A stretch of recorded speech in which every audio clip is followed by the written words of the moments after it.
Okay, so welcome student. So up to last lecture we completed some introduction about moment of inertia. In this lecture we are proceeding further and uh, studying the next concept related to the moment of inertia. In last lecture as we discussed, moment of inertia is the property of body by virtue of which it opposes the change in rotational motion of a body. Okay, मतलब body जब rotational motion करता है तो उसमें अगर कुछ भी change हो जाए तो उसको अपोज करने वाला जो फैक्टर रहेगा उसी को हम मोमेंट ऑफ इनर्शिया कहते हैं। मोमेंट ऑफ इनर्शिया अगर एक ही पार्टिकल का निकालना है जिसका मास m है और उसका perpendicular distance axis of rotation से स्मॉल r है तो फिर हम m इंटू आर स्क्वायर ये फॉर्मूले से मोमेंट ऑफ इनर्शिया को निकालते हैं। I is equal to M R square. लेकिन ये किस पार्टिकल के लिए? सिर्फ सिंगल पार्टिकल। ये हमारा एक्सिस ऑफ रोटेशन था। ओके, जो रोटेट कर रहा था और इसका पॉइंट यम से डिस्टेंस कितना था? स्मॉल आर था। Small R is the perpendicular distance of this point M point. Okay, having mass M. तो ऐसा ही बीट होगा। ओके, तो आप देखिएगा ये रहा एक पार्टिकल का, लेकिन एक ही पार्टिकल का मतलब पार्टिकल का अगर मास दिया आपको यम और उसका परपेंडिकुलर डिस्टेंस आर अगर है तो फिर आप इस फॉर्मूले से मोमेंट ऑफ इनर्शिया निकाल सकते हो। अब देखिएगा अगर किसी सिस्टम में दो पार्टिकल है, ओके, दो पार्टिकल मतलब ये पहला पार्टिकल है जिसका मास m1 है और उसका perpendicular distance axis of rotation से r1 है, और एक दूसरा पार्टिकल भी इस सिस्टम में जिसका मास m2 है और उसका परपेंडिकुलर डिस्टेंस r2 है। तो बोलो अब मोमेंट ऑफ इनर्शिया कितना आएगा? Moment of inertia of this combined system कितना होगा?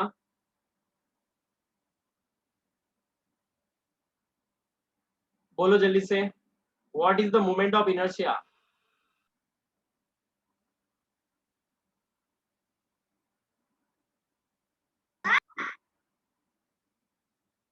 What is the moment of inertia in this condition? Tell me.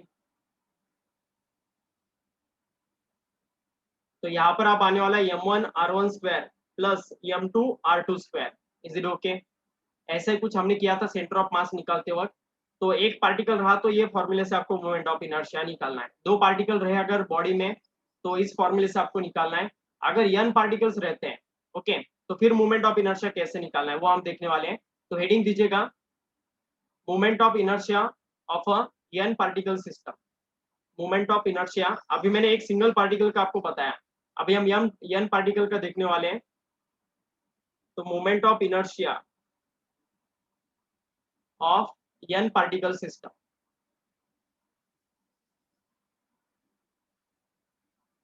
n particle system. तो एक बॉडी लेना है हमें, रिजिड बॉडी होगा ये, और इस बॉडी के अंदर n पार्टिकल्स है। ये हमारा एक्सिस ऑफ रोटेशन है। ओके, एक्सिस ऑफ रोटेशन कहीं से भी हो सकता है। ये बॉडी रोटेशनल मोशन कर रहा है, ठीक है। तो n into M R square नहीं होगा। क्यों नहीं होगा? देखिएगा यम मतलब मास है एक पार्टिकल का, तो ऐसा थोड़ी उन्होंने बताया कि सभी पार्टिकल का मास सेम है। अगर वो ऐसा कहते हैं कि सभी पार्टिकल का मास सेम है तो फिर हम n into M R square लेते हैं और सभी पार्टिकल का डिस्टेंस भी एक्सिस ऑफ रोटेशन से चेंज आएगा। ओके, तो इस वजह से हम n into M R square नहीं कर सकते। मैं आपको बताता हूँ। सपोज ये पहला पार्टिकल है हमारा, तो इसका मास m1 है, इसका परपेंडिकुलर डिस्टेंस कितना होगा? एक्सिस ऑफ रोटेशन से r1। तो अभी एक दूसरा पार्टिकल है, तो ऐसा जरूर नहीं कि इसका भी डिस्टेंस r1 ही हो, ये डिस्टेंस डेफिनेटली चेंज हो सकता है। तो दूसरे पार्टिकल का डिस्टेंस r2 होगा, इसका मास कितना आएगा? m2। ओके, तो तीसरा पार्टिकल है जिसका मास m3 होगा, उसका परपेंडिकुलर डिस्टेंस r3 आएगा। लाइक दैट एक nth पार्टिकल हम लेने वाले, मतलब हम ऐसे एज्यूम कर रहे हैं कि ये बॉडी कैपिटल n पार्टिकल्स में डिस्ट्रीब्यूटेड है। तो लास्ट वाला जो पार्टिकल रहेगा उसका मास mn आएगा और उसका डिस्टेंस rn आने वाला है एक्सिस ऑफ रोटेशन से। ये सभी जो डिस्टेंसेस होते हैं ना, एक्सिस ऑफ रोटेशन से परपेंडिकुलरली मेजर किए जाते हैं। ओके, मतलब उस पार्टिकल का डिस्टेंस उस एक्सिस ऑफ रोटेशन से होता है, परपेंडिकुलर डिस्टेंस ये होता है। ओके, तो आप देखिएगा इसका मोमेंट ऑफ इनर्शिया कैसे निकालने वाले हैं हम। m1 r1 square plus m2 r2 square plus dot dot dot क्या आने वाला है फिर? mn rn square. तो बोलो अब इसे मैं शॉर्ट फॉर्म में कैसे लिख सकता हूँ? इसी टर्म को मैं एब्रिवेटेड फॉर्म में कैसे लिख सकता हूँ? किससे रिप्लेस कर सकता हूँ इसे? This is the addition of n terms. Inertia. Inertia से कैसे रे? इस इनर्शिया के फॉर्मूले को कॉम्पैक्ट वे से मुझे लिखना है। ऐसा है, हमने कुछ किया था सेंटर ऑफ मास में, याद करो बच्चों, M N R N square. नहीं नहीं, एक सिंगल टर्म से कैसे रिप्लेस कर सकते हैं हम? ये n पार्टिकल का मास है mn, और ये n पार्टिकल का परपेंडिकुलर डिस्टेंस है rn from the axis of rotation. तो सिर्फ इसी टर्म से हम उसे रिप्लेस नहीं कर सकते हैं। In this condition we have to use summation. Is it okay? किया था हमने, हाँ बराबर है, एक स्टूडेंट ने कहा भी है समेशन। तो किससे हम रिप्लेस करेंगे? Summation i going from 1 to n m i r i square. Is it okay? तो आई का वैल्यू मैं 1 पुट करूंगा तो m1 r1 स्क्वायर आएगा, आई का वैल्यू 2 पुट करूंगा तो m2 r2 स्क्वायर आएगा। समेशन के दो टर्म में एडिशन होता है। तो ये पूरा जो इक्वेशन है ना, m1 r1 square plus m2 r2 square plus dot dot dot dot dot mn rn square, तो इस पूरे टर्म को हम रिप्लेस कर सकते हैं इस कॉम्पैक्ट फॉर्मूले से। That is summation i going from 1 to n mi ri square. लेकिन ये कब यूज करना है वो भी बहुत इंपॉर्टेंट है। if body is distributed in n particles then at that time we are using this formula। Body अगर n पार्टिकल में डिस्ट्रीब्यूटेड है, तो अगर ऐसा कहते हैं कि बॉडी डिस्क्रीट है, डिस्क्रीट मतलब n पार्टिकल्स में डिवाइडेड है, हर एक पार्टिकल का मास कुछ दिया है m1 m2 m3 dot dot dot mn तक, और उनका परपेंडिकुलर डिस्टेंस अगर आपको देते हैं एक्सिस ऑफ रोटेशन से r1 r2 r3 dot dot dot rn, okay, तो फिर आप एट द टाइम इस फॉर्मूले से मोमेंट ऑफ इनर्शिया निकाल सकते हो। मतलब आपको अगर किसी भी सिस्टम में उन्होंने कहा कि 4 पार्टिकल है, 5 पार्टिकल है, उनके मासेस दिए हैं, उनके परपेंडिकुलर डिस्टेंस दिए हैं एक्सिस ऑफ रोटेशन से, तो फिर आपको इसी फॉर्मूले से फाइनल आंसर निकालना पड़ेगा। ओके, तो पहले इतना लिख लो, ये डायग्राम भी निकालो, ये फॉर्मूले भी लिखो। चलो, right this at first.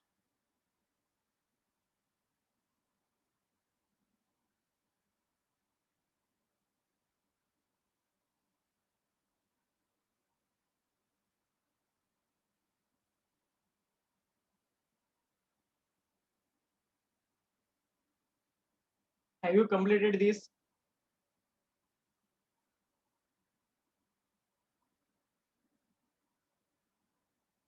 Okay, तो अभी मुझे थोड़ा दिमाग पर जोर देके बताओ कि अगर बॉडी कंटिन्यूअस रहा, बॉडी डिस्क्रीट रहा, तो मोमेंट ऑफ इनर्शिया कैसे निकालते हैं? By using this formula which is seen on our screen. Okay, screen पर जो दिखाई दे रहा है उस फॉर्मूले से हम फाइनल आंसर निकाल सकते हैं अगर बॉडी डिस्ट्रीब्यूटेड है n पार्टिकल्स में। if body is continuous, then by using which type of logic we can able to calculate the moment of inertia? tell me। अगर बॉडी कंटिन्यूअस रहा तो फिर हम मोमेंट ऑफ इनर्शिया कैसे निकालेंगे? बोलो। ये भी जो कंसेप्ट है ना, ये सेंटर ऑफ मास में मैंने आपके साथ डिस्कस किया है, इसी वजह से मैं पूछ रहा हूँ। Tell me. Integration correct answer है। बॉडी अगर डिस्ट्रीब्यूटेड है n पार्टिकल्स में तो समेशन करना पड़ता है, और बॉडी अगर कंटिन्यूअस है तो फिर हम इंटीग्रेशन करते हैं। ये मैंने आपको बोला था, ये फिजिक्स में हमें बार बार लगने वाला कंसेप्ट है। ओके, तो अभी नेक्स्ट हेडिंग दीजिएगा, moment of inertia of a continuous bodies. Moment of inertia of a continuous body. अभी मोमेंट ऑफ इनर्शिया ये वर्ड है ना, मैं एब्रिवेटेड फॉर्म में एम लिखने वाला हूँ। ओके, एम मतलब मिशन इम्पॉसिबल नहीं, एम मतलब मोमेंट ऑफ इनर्शिया रहेगा। ओके, याद रखिएगा, moment of inertia of continuous bodies.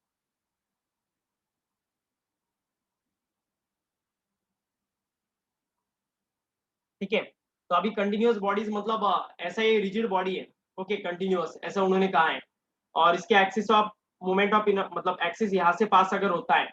Okay, और तो अभी हम एक छोटा सा मास कंसिडर करने वाले इस बॉडी का जो डीएम रहेगा, और इसका डिस्टेंस कितना रहेगा? आर रहेगा। ओके, ओके, मुंबई इंडियंस ने एमआई मतलब, ठीक है, एमआई मतलब मोमेंट ऑफ इनर्शिया रहेगा। तो ये जो कंटिन्यूअस बॉडी रहेगा ना, इसे हम इसके एक पार्टिकल का मास हम कंसिडर करने वाले हैं, जो छोटा सा रहेगा डीएम हम कंसिडर करने वाले हैं, और उसका डिस्टेंस आर रहेगा। तो बोलो आप इसका मोमेंट ऑफ इनर्शिया आए कैसे निकालेंगे हम इस बॉडी का? क्या आएगा बोलो? छोटा सा मास डीएम कंसिडर किया है, और उसका डिस्टेंस वो आर डिस्टेंस पर है एक्सिस ऑफ रोटेशन से, तो क्या आएगा इसका moment of inertia?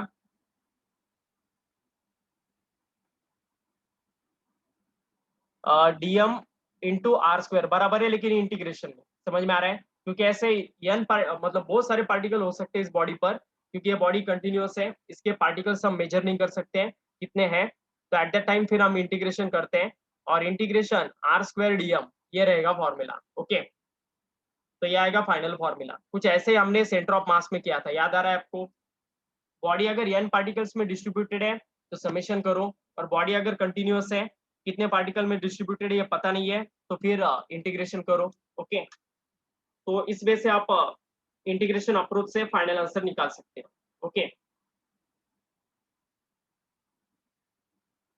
Is it okay? Can I rub this?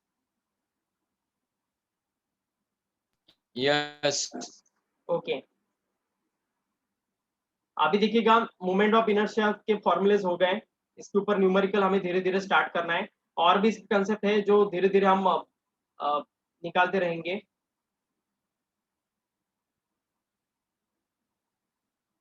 ठीक है, तो अभी नेक्स्ट बीट है moment of inertia depends on. Okay, अभी हमें मोमेंट ऑफ इनर्शिया किस पर डिपेंडेंट है ये देखना है, इसके ऊपर थ्योरेटिकल क्वेश्चंस आते हैं। Moment of inertia depends on, okay, कौन से फैक्टर पर डिपेंडेंट है देखिएगा। पहला बिट रहेगा mass of a body, mass of the body.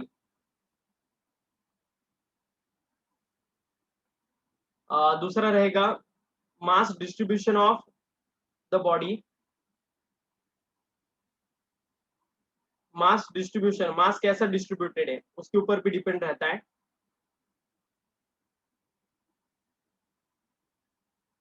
Mass distribution of the body. उसके बाद थर्ड बिट रहेगा position of the axis of rotation, position of the axis of rotation. Axis of rotation कहां पर है? Axis of rotation change हुआ तो सभी particle का परपेंडिकुलर डिस्टेंस चेंज होता है, और आपको पता है एक्सिस ऑफ रोटेशन चेंज होगा तो आर का वैल्यू चेंज होगा, और आर का वैल्यू चेंज हुआ तो सभी बीट चेंज होने वाले हैं। इस वजह से मोमेंट ऑफ इनर्शिया इन तीन फैक्टर्स पर डिपेंड रहेगा। ओके, और मोमेंट ऑफ इनर्शिया किस पर डिपेंडेंट नहीं है, ये आपको ज्यादातर क्वेश्चन आता है, मतलब मोमेंट ऑफ इनर्शिया के फॉर्मूले, ये जो तीन क्वांटिटीज में नीचे लिखकर देने वाला हूँ ना, उन फॉर्मुलेज में मोमेंट ऑफ इनर्शिया भी होता है उनके फॉर्मुलेज में। तो ऐसा हमें कंफ्यूजन हो जाता है कि मोमेंट ऑफ इनर्शिया क्या उसके ऊपर डिपेंडेंट है, लेकिन ऐसा नहीं है। मोमेंट ऑफ इनर्शिया का बेसिक फॉर्मूला यही है, एम आर स्क्वायर। तो यम मतलब मास से, इस वजह से मास ऑफ द बॉडी पर डिपेंडेंट है। आर मतलब perpendicular distance axis of rotation से, इस वजह से position of axis of rotation change किया तो फिर मोमेंट ऑफ इनर्शिया भी चेंज होगा। और मास कैसे डिस्ट्रीब्यूटेड ये भी इंपॉर्टेंट है। ओके, मास अगर नजदीक डिस्ट्रीब्यूटेड हुआ तो मोमेंट ऑफ इनर्शिया कम होता है, और मास अगर दूर डिस्ट्रीब्यूट हो जाता है एक्सिस ऑफ रोटेशन से तो फिर मोमेंट ऑफ इनर्शिया बढ़ जाता है। ओके, तो इस वजह से मास डिस्ट्रीब्यूशन पर भी डिपेंडेंट है। तो इन तीन फैक्टर पर वो डिपेंडेंट है, लेकिन आप किस पर डिपेंडेंट नहीं है? Moment of inertia does not depends on, moment of inertia does not depends on. अभी पहला फैक्टर है किस पर डिपेंडेंट है? Angular velocity, torque, angular momentum, correct answer है। Okay, angular velocity, angular acceleration, torque and angular momentum, इन चारों quantities पर वो डिपेंडेंट नहीं है। ओके, लिख लीजिएगा एंगुलर वेलोसिटी,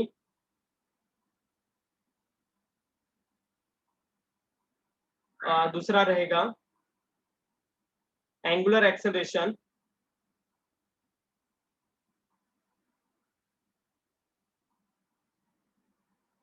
तीसरा रहेगा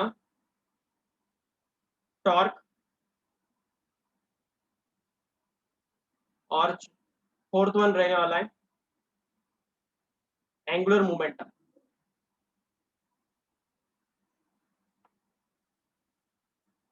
इन चारों क्वांटिटी के फॉर्मूले में लगभग मोमेंट ऑफ इनर्शिया आता है, लेकिन मोमेंट ऑफ इनर्शिया इनके ऊपर बिल्कुल भी डिपेंडेंट नहीं है। ओके, याद रखिएगा इसे।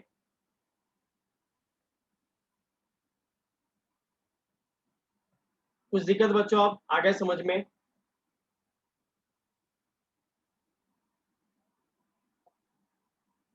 तो ये पॉइंट्स याद रखना, मोमेंट ऑफ इनर्शिया किस पर डिपेंडेंट है किस पर नहीं है।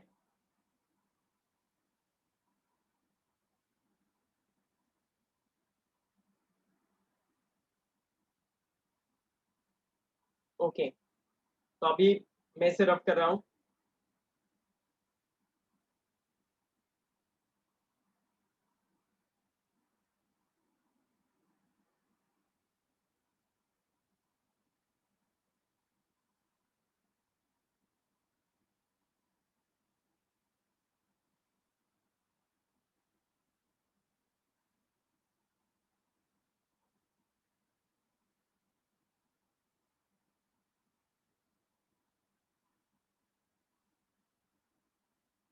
तो यहाँ पर मोमेंट ऑफ इनर्शिया का जो बेसिक्स है वो खत्म हो जाता है। तो इसके ऊपर कुछ लाइट क्वेश्चंस लेते हैं हम।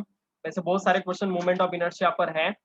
धीरे धीरे हम जैसे जैसे कंसेप्ट को देखेंगे वैसे वैसे हम इसके ऊपर क्वेश्चन देखते जाएंगे आगे आगे। ओके, अभी देखिएगा, फर्स्ट क्वेश्चन लिखिएगा, calculate the moment of inertia of a given particle system about axis A B and C D. Okay, A B और सी डी इन दो एक्सिस हैं। इन दो एक्सिस पर आपको मोमेंट ऑफ इनर्शिया निकालना है। ओके, तो अभी एक एग्जांपल लेकर मैं एक्सप्लेन करता हूँ आपको एग्जैक्टली कैसा है, फिर धीरे धीरे हम आगे आगे रिमेनिंग बिट्स देखेंगे। ओके, तो लिखिएगा क्वेश्चन को, calculate moment of inertia of the given particle system of the given particle system about axis AB and CD। A B and C D दो एक्सिस पर आपको निकालना है। ये गिवन डायग्राम उन्होंने दिया है, ये क्वेश्चन में दिया हुआ डायग्राम है। यहाँ पर पॉइंट ए है, जिसका मतलब इससे एक मास दिया है 1 kg यहाँ पर। फिर एक दूसरा पार्टिकल है जिसका मास 2 kg दिया है। फिर नेक्स्ट पार्टिकल है जिसका मास 3 kg दिया है। ये पॉइंट सी है यहाँ पर। ओके, और ये ए बी एक्सिस है यहाँ पर। ये पूरा एक्सिस ए बी है और ये पूरा एक्सिस सी डी है यहाँ पर 3 kg मास पर। और एक पॉइंट है यहाँ पर जो 4 kg का है। ये हमारा कोऑर्डिनेट एक्सिस है, ये मतलब उसका ओरिजिन है। तो इस वजह से 1 kg मास 1 मीटर पर है इसका डिस्टेंस, 2 kg मास 2 मीटर पर है। ठीक है, axis of rotation A B से। और 3 kg मास 3 मीटर पर है और 4 kg मास 4 मीटर पर है। ठीक है, बस इतना ही दिया है। ठीक है, तो अब देखिएगा, एक क्वेश्चन में सॉल्व करके दिखा रहा हूँ आपको। मुझे बताओ ये हमारे कौन से फॉर्मेट का बॉडी है। इट इज द डिस्ट्रीब्यूटेड मास और कंटिन्यूअस मास। टेल मी, ये कंटिन्यूअस मास का सेक्शन रहेगा या डिस्क्रीट मास का सेक्शन रहेगा, बोलो मुझे आप। तो राइट आंसर है डिस्ट्रीब्यूटेड मास है, क्योंकि इसमें कितने पार्टिकल्स है वो हमें दिखाई दे रहा है। कितने पार्टिकल्स है यहाँ पर, 4 पार्टिकल्स है। ओके, तो आपको हमें मतलब system of moment of inertia of a system of n particle, उससे रिलेटेड फॉर्मूला यूज करना है। That is summation i going from 1 to n mi ri square. Okay, तो फिर यहाँ पर हमें n का वैल्यू 4 लेना है, क्योंकि 4 पार्टिकल्स है, 1 2 3 4। जितने पार्टिकल्स है उतने उतना n का वैल्यू लेना है। तो हमारा समेशन कहाँ तक जाने वाला है, सिर्फ 4 पार्टिकल तक। तो फिर इसका मोमेंट ऑफ इनर्शिया का आंसर आने वाला है m1 r1 square plus m2 r2 square plus m3 r3 square plus m4 r4 square. Okay, तो ये आने वाला है। अभी m1 मतलब फर्स्ट पार्टिकल का मास 1 kg है, उसका डिस्टेंस कितना है, एक्सिस ऑफ रोटेशन से 1 मीटर है। तो इस वजह से m1 का वैल्यू 1 रहेगा और r1 का वैल्यू 1 रहेगा। इस वजह से 1 इंटू 1 स्क्वायर प्लस, अब m2 मतलब सेकंड पार्टिकल कितना है, उसका मास कितना आएगा, 2 2 kg आएगा और उसका डिस्टेंस कितना है एक्सिस ऑफ रोटेशन से 2 मीटर है। तो फिर कितना आएगा, ये 2 into 2 square plus m3 third particle का मास 3 kg है। ओके, और उसका जो डिस्टेंस रहेगा एक्सिस ऑफ रोटेशन से वो 3 मीटर है। तो 3 इंटू 3 स्क्वायर प्लस m4 का वैल्यू 4 है, 4 इंटू 4 स्क्वायर, तो ऐसा आएगा। ठीक है, ठीक है, देखते हैं हम। 100 kg मीटर स्क्वायर, नहीं नहीं, हाँ एक चेंज हुआ है, 1 मिनट रुकिएगा। ठीक है, बराबर है आपका आंसर 100 kg मीटर स्क्वायर बराबर है। ठीक है, हम काउंट करते हैं एक बार। 1 इंटू वन स्क्वायर मतलब 1 इंटू वन आएगा, प्लस 2 इंटू टू स्क्वायर मतलब 2 इंटू टू का स्क्वायर 4 आएगा, प्लस 3 इंटू थ्री स्क्वायर तो 3 इंटू 9 प्लस 4 इंटू 16। ओके, तो फिर ये आने वाला है 1 प्लस 8 प्लस 27 प्लस 64। तो 64 प्लस 27 प्लस 8 प्लस 1, तो 27 प्लस 8 प्लस 1 36, 36 प्लस 64 100। तो आंसर आएगा 100 kg metre square. This is the answer of first question. तो मोमेंट ऑफ इनर्शिया हमने ए बी एक्सिस पर लिया है, तो हमारा एक्सिस ऑफ रोटेशन यहाँ पर था ए बी पर। ओके, अभी हमें सेकंड केस में कहाँ पर एक्सिस ऑफ रोटेशन है, सी डी पर। यहाँ पर हमारा एक्सिस ऑफ रोटेशन है। ठीक है, तो फिर हमें यहाँ से कैलकुलेशन करना पड़ेगा। अभी इसका आंसर अलग आएगा। ओके, तो अभी ये हमारा फर्स्ट पार्ट था ए, जब axis of rotation A B था। अभी हम सेकंड पार्ट बी यहाँ पर कैलकुलेट करते हैं। यहाँ पर भी वही फॉर्मूला आएगा मोमेंट ऑफ इनर्शिया का, क्योंकि चार पार्टिकल्स है। तो m1 r1 square plus m2 r2 square plus m3 r3 square plus m4 r4 square. लेकिन बहुत इंपॉर्टेंट है, बहुत अच्छे से देखिएगा। ये अगर समझ में आ गया तो अच्छे आगे के क्वेश्चन समझ में आएंगे। अभी यहाँ पर एक्सिस ऑफ रोटेशन कौन सा है हमारा, सी डी। पहले ए बी था, इस वजह से वहां से हमने डिस्टेंस लिए थे, और वहां से उन्होंने डिस्टेंस दिए थे 1 मीटर 2 मीटर 3 मीटर 4 मीटर। तो कुछ अलग कैलकुलेशन करना नहीं पड़ा, लेकिन यहाँ पर हमें अलग कैलकुलेशन करना पड़ेगा, क्योंकि एक्सिस ऑफ रोटेशन चेंज हुआ है। पहले ए बी था, अभी सी डी है। तो सी डी से हमें सब डिस्टेंस मेजर करने पड़ते हैं। तो अभी ये जो डिस्टेंस है ना, इसे मैं लगा तो रफ कर देता हूँ 1 मिनट के लिए। ओके, मतलब यही डिस्टेंस यूज करने हमें, लेकिन ये डिस्टेंस मेजर करना कहाँ से स्टार्ट करना है हमें, फ्रॉम सी डी से। ओके, तो देखिएगा, ये जो हमारा फर्स्ट पार्टिकल है 1 kg का, इसका डिस्टेंस आप सी डी से कितना आने वाला है बोलो। ये हमारा R1 रहेगा इस केस में। पहला पार्टिकल हमारा, बोलो आप यहाँ से लेकर यहाँ तक, ये 3 kg पार्टिकल पहले 3 मीटर पर था, जैसे आपको पता है। यहाँ से यहाँ तक का जो डिस्टेंस है, ठीक है, मैं रेड पेन लेता हूँ। यहाँ से यहाँ तक 3 मीटर है। ओके, फिर यहाँ से यहाँ तक कितना डिस्टेंस है बोलो। ये 1 मीटर पर था पार्टिकल, तो डेफिनेटली ये 2 मीटर है। ओके, तो बोलो फिर पार्टिकल 1 kg 3 kg से कितने डिस्टेंस पर आएगा, 2 kg 2 मीटर पर। Is it okay? कैसा आया, समझ में आ गया? अभी 2 kg पार्टिकल 2 मीटर पर था, और 3 kg 3 मीटर पर था। तो 2 kg और 3 kg पार्टिकल के बीच में कितना डिस्टेंस आएगा, कितना डिस्टेंस आने वाला है, 1 मीटर आने वाला है। ओके, तो इस वजह से वहां पर मैं 1 लिख रहा हूँ। ओके, मतलब सभी डिस्टेंसेस हमें कहाँ से चाहिए होते हैं, एक्सिस ऑफ रोटेशन से। अभी ये 2 kg पार्टिकल सीडी से 1 मीटर पर आएगा, और बोलो मुझे अब लास्ट 4 kg पार्टिकल सीडी से कितने डिस्टेंस पर आएगा। At how much distance 4 kg particle will situated. 1 metre, right answer है, ये भी 1 मीटर पर होगा, क्योंकि 4 kg 4 मीटर पर था, 3 kg 3 मीटर पर था। तो 3 मीटर और 4 मीटर के बीच में अगेन 1 मीटर डिस्टेंस आएगा। तो यहाँ पर हमें क्या समझ में आ गया, m1 का वैल्यू 1 kg है, उसका distance axis of rotation CD से हमारा कितना है, 2 मीटर है।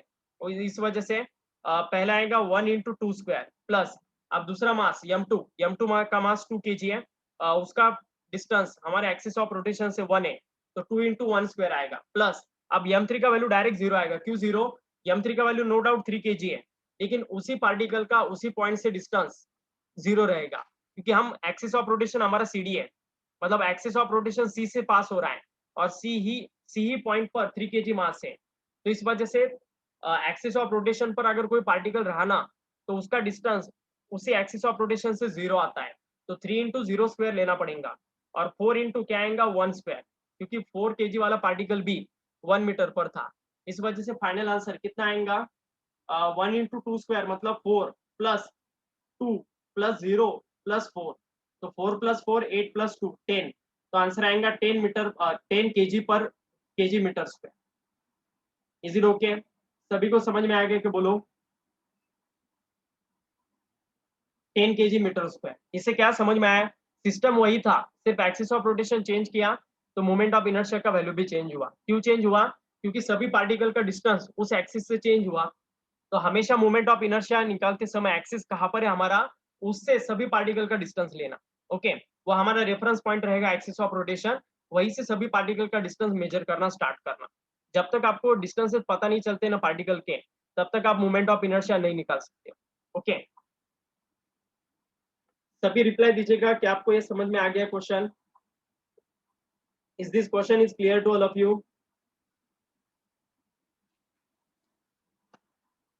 मतलब बहुत अलग अलग वैरायटी के क्वेश्चंस आते हैं। ये तो अभी डिस्क्रीट बॉडी हुआ, कंटिन्यूअस बॉडी पर भी क्वेश्चन आने वाले हैं, और मतलब बहुत सारे क्वेश्चंस रहने वाले इससे रिलेटेड। धीरे धीरे हम देखेंगे उससे रिलेटेड जो भी रहेगा। Is it okay and this concept is clear to all of you?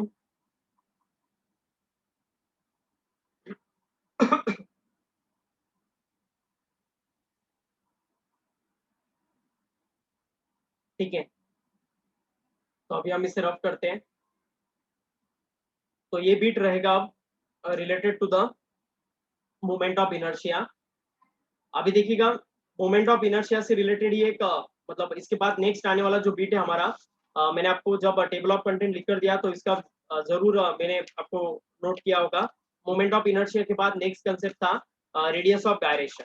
तो ये बहुत इंपॉर्टेंट कंसेप्ट है, radius of gyration.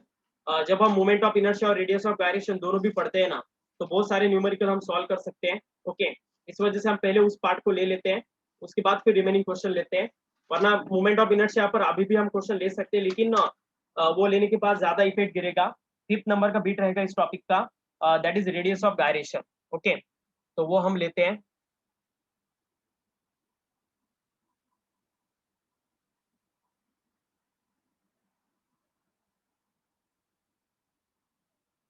Radius of gyration जिसे हम के से इंडिकेट करते हैं, इसका बहुत इंपॉर्टेंस है हमारे मूवमेंट ऑफ इनर्शिया इस चैप्टर में। ये सेकंड मोस्ट इंपॉर्टेंट बीट है हमारे मूवमेंट ऑफ इनर्शिया के बाद इस चैप्टर में। बहुत सारे जो चैप्टर्स है, बहुत सारे जो फॉर्मुलेज है उसमें आपको रेडियस ऑफ गायरेशन का कंसेप्ट होता है, और ये आपको रहने वाला है सभी फॉर्मुलेज में। तो रेडियस ऑफ गायरेशन रहेगा क्या, वो देख लेना आप। ओके, अभी ये समझ लो आप, मतलब मोमेंट ऑफ इनर्शिया थियोरेटिकली आपको डेफिनेशन बुक में मिलेगा, लेकिन बहुत कम बच्चों को वो समझ में आता है। एग्जैक्टली कंसेप्चुअली इसे समझ लो। मैं लगा तो इस बिट को 2 नहीं 4 बार रिपीट करूंगा। ओके, 4 बार नहीं 8 बार रिपीट करूंगा। जब तक आपको समझ में नहीं आता है तब तक रिपीट करूंगा, लेकिन कंसेप्चुअली इसे समझ लो, और जैसे समझ में आता है मुझे रिप्लाई दो। ओके, मैं इसे दोबारा आपको बताते रहूंगा। सपोज एक पार्टी, एक बॉडी है, ये एक बॉडी है जिससे मैंने क्या किया है, n पार्टिकल्स में डिस्ट्रीब्यूट किया है। ये हमारा एक्सिस ऑफ रोटेशन है। ठीक है, suppose this is our axis of rotation, और ये बॉडी रोटेशनल मोशन कर रहा है। तो ये बॉडी को मैंने क्या किया, n पार्टिकल्स में डिस्ट्रीब्यूट किया है।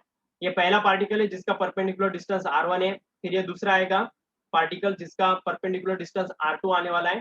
फिर ये तीसरा पार्टिकल आने वाला है m3 जिसका परपेंडिकुलर डिस्टेंस r3 आने वाला है। फिर nth पार्टिकल आने वाला है जिसका मास mn रहेगा और डिस्टेंस rn आएगा। तो बोलो इसका मोमेंट ऑफ इनर्शिया किस फॉर्मूले से निकालते हैं हम? By using which formula we are calculating moment of inertia of this body if this body is distributed in n particles? कोई भी बॉडी को अगर हम डिस्ट्रीब्यूट करते हैं n पार्टिकल्स में, तो फिर राइट आंसर है इसका मोमेंट ऑफ इनर्शिया हम समेशन से करते हैं। Summation i going from 1 to n mi ri square. Is it okay? समझ में आ गया बच्चों? Summation i going from 1 to n mi ri square. तो ये होगा मोमेंट ऑफ इनर्शिया का फॉर्मूला। ओके, अगर हम इस बॉडी को n पार्टिकल्स में डिस्ट्रीब्यूट करते हैं तो। ठीक है, अभी देखिएगा पहले पार्टिकल का मास m1 था इस बॉडी के, दूसरे पार्टिकल का मास m2 था, तीसरे का मतलब m3 था। ऐसा करते करते हर एक पार्टिकल का मास हमने एज्यूम किया है। तो मैं अगर इस बॉडी के सभी पार्टिकल के मास को ऐड करता हूँ ना, m1 plus m2 plus m3 plus dot dot dot mn, तो मुझे क्या मिलने वाला है बोलो? मैं अगर इस बॉडी के सभी पार्टिकल के मासेस का एडिशन करता हूं तो मुझे इस बॉडी का क्या मिलने वाला है? What we got if we add mass of all the particles of this body? Tell me, इस बॉडी के सभी पार्टिकल के मास का अगर हम एडिशन करेंगे तो हमें क्या मिलेगा? इस बॉडी का क्या मिलेगा? Total mass. करेक्ट आंसर है, यही मुझे चाहिए था। इस बॉडी का मुझे टोटल मास मिलने वाला है। तो हम एज्यूम करते हैं इस बॉडी का टोटल मास कैपिटल एम रहेगा। Okay, let us assume the mass of that body is total mass is capital M. मतलब मैं ऐसा लिख सकता हूँ capital M is equal to m1 plus m2 plus m3 plus dot dot dot mn। Okay, मतलब मैंने अब क्या किया है, बॉडी का total mass capital M consider किया है। तो अभी मैं क्या करने वाला हूँ देखिएगा, अभी ये एक रिजिड बॉडी है, तो इसका कहीं ना कहीं अपना सेंटर ऑफ मास रहेगा। Is it okay? इस बॉडी का कहीं ना कहीं क्या रहने वाला है, सेंटर ऑफ मास रहने वाला है। Is it okay? आपको पता है, अगर एक नोटबुक है आपके हाथ में, ओके, तो आप क्या कर सकते हो, इस नोटबुक का जो सेंटर ऑफ मास रहता है ना यहाँ पर, तो वहां पर आप उंगली से उसे बैलेंस करते हो नोटबुक को, और फिर उस नोटबुक को घुमाते हो ना, तो पूरा नोटबुक बैलेंस हो जाता है आपके एक फिंगर पर, और वो गिरता नहीं है। समझ में आ रहा है? और मतलब उस नोटबुक को घुमाते हैं हम, तो उस नोटबुक का हर पार्टिकल क्या होता है, रोटेशनल मोशन करता है। Okay, is it okay? क्या आपने ये ऑब्जर्व किया है? क्या आपने ऑब्जर्व किया है? वो नोटबुक एक सिंगल पॉइंट पर बैलेंस होता है। ओके, और उस पार्टिकल को अगर हम घुमाते हैं तो पूरा का पूरा नोटबुक ही घूमने लगता है। तो वो पार्टिकल क्या होता है बोलो? वो जो सिंगल पार्टिकल होता है जहां पर बॉडी का टोटल मास कॉन्सेंट्रेट होता है, उस पार्टिकल को हम क्या कहते हैं, उस पॉइंट को हम क्या कहते हैं? Centre of mass. Correct answer है centre of mass, correct answer है। इसे कैसे निकाला जाता है ये भी मैंने आपको बताया था, ये अभी आपको बताने की जरूरत नहीं है। तो क्या हम कह सकते हैं इस बॉडी को भी अपना अपना एक सेंटर ऑफ मास होगा? ओके, हम एज्यूम करते हैं, हमें कुछ इसमें मतलब कंफ्यूजन नहीं करना है, हमें कुछ इसमें मतलब एग्जैक्टनेस नहीं चाहिए, सिर्फ हम एज्यूम करते हैं कि late us assume that centre of mass of this body is this point. ये जो आपको ब्लैक कलर का डॉट नजर आ रहा है, ये इस बॉडी का सेंटर ऑफ मास है। मैं इसमें फिर से कह रहा हूँ कि ये रिजिड बॉडी है, कहीं पर भी इसका सेंटर ऑफ मास हो सकता है, हम एज्यूम करें कि यहाँ पर है। ओके, तो फिर इस बॉडी मतलब इस पूरे बॉडी को हम क्या करने वाले, आप देखिएगा, बहुत अच्छे से देखिएगा मैं क्या कह रहा हूँ। इस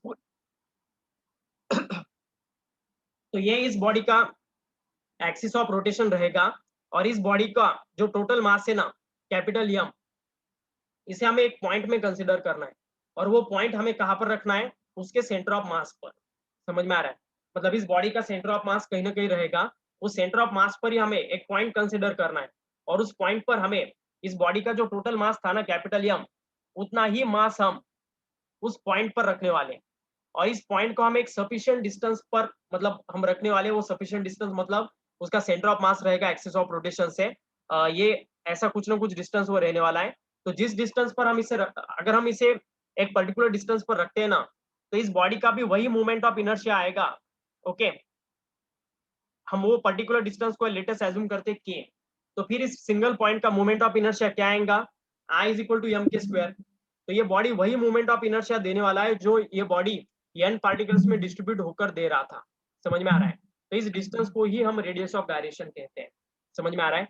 एक बार मैं आपको फिर से बता रहा हूँ, अगर हम बॉडी को एन पार्टिकल्स में डिस्ट्रीब्यूट करते हैं ना, M1 M2 M3 उनके मासेस थे, R1 R2 R3 उनके परपेंडिकुलर डिस्टेंस थे, तो उसका मोमेंट ऑफ इनर्शिया हम ऐसे निकालते हैं, summation i going from 1 to n mi r i square. लेकिन अगर मैं इस बॉडी का टोटल मास कंसीडर करता हूँ कैपिटल एम, और इस कैपिटल एम मास रहने वाले बॉडी को मैं एक सिंगल पॉइंट में कंसीडर करता हूँ। ओके, वो पॉइंट डेफिनेटली सेंटर ऑफ मास पर रहेगा, और उस पॉइंट पर मैं अगर बॉडी को रखता हूँ, पूरे बॉडी को कॉन्सेंट्रेट करता हूँ एक सिंगल पॉइंट में, और उसका मास भी वही रहेगा जो इस बॉडी का टोटल मास था, और उसे मैं एक पर्टिकुलर डिस्टेंस पर रखने वाला हूँ एक्सिस ऑफ रोटेशन से। I placing that object at a one particular distance from the axis of rotation, और वहां पर प्लेस करने के बाद उस पार्टिकल का भी मूवमेंट ऑफ इनर्शिया वही आ रहा है जो इस बॉडी का आ रहा था एन पार्टिकल्स में डिस्ट्रीब्यूट करने के बाद। तो फिर उस डिस्टेंस को, इस के डिस्टेंस को कहा जाता है रेडियस ऑफ गायरेशन। ओके, अभी आप, मैं जैसे कह रहा हूँ वैसे डेफिनेशन लिखिएगा, एक बार पढ़िएगा, और तभी भी नहीं समझ में आया तो फिर मुझे बताइएगा, मैं आपको फिर से एक बार एक्सप्लेन करता हूँ। पहले लिखिएगा, रेडियस ऑफ गायरेशन का डेफिनेशन मैं आपको बता रहा हूँ। It is the distance it is the distance from the rotation axis it is the distance from the rotation axis मतलब रेडियस ऑफ गायरेशन का डेफिनेशन बता रहा हूं मैं। It is the distance from the rotation axis where the where the mass of the object where the mass of the object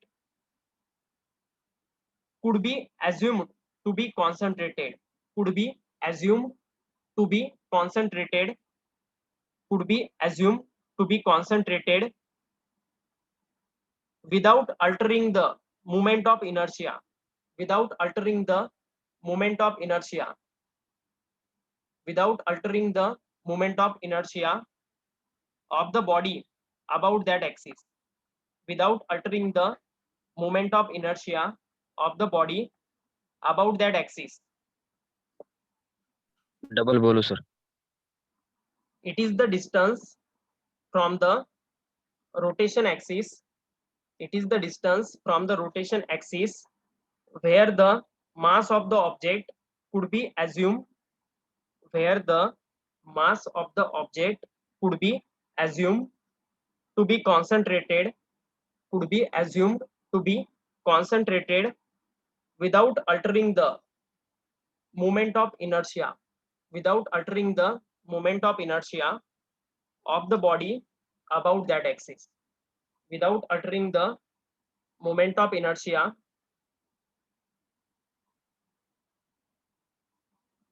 of the body about that axis. ठीक है, तो बस इतना ये बीट रहेगा। तो आज हम यही स्टॉप करते हैं, नेक्स्ट लेक्चर रिमेनिंग पार्ट